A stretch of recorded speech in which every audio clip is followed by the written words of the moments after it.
Today, a major test for Mayor Mamdani's pied-à-terre tax. The New York City Council is holding an oversight hearing after the rollout sparked confusion among thousands of New York City homeowners and a lawsuit that temporarily put the tax on hold. Pix 11's Julie Millet live on the Upper West Side this morning. She has the very latest on what's scheduled for today. And Julie, what this means for New Yorkers at large. Good morning. Good morning to you, Vanessa. That's right. The big question at today's hearing isn't whether or not the city can tax wealthy homeowners who have a second home.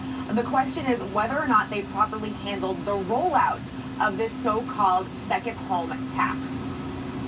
This was a plan to make New York's wealthiest pay more, but the rollout has so far caused a lot of confusion. The Department of Finance sent letters to roughly 17,000 property owners identified as potentially subject to the tax.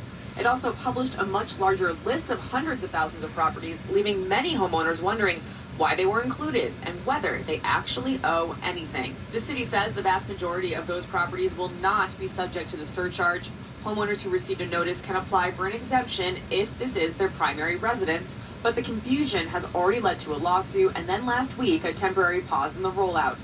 That's when Pix 11 political reporter Henry Rossoff asked Mayor Mamdani if he has any regrets about how they went about this tax. I think that with any new tax, there's always going to be more questions than there are answers, and we want to make sure that New Yorkers have the time to ask any of those questions. That's why we extended the period to September 18th, and we're confident in that.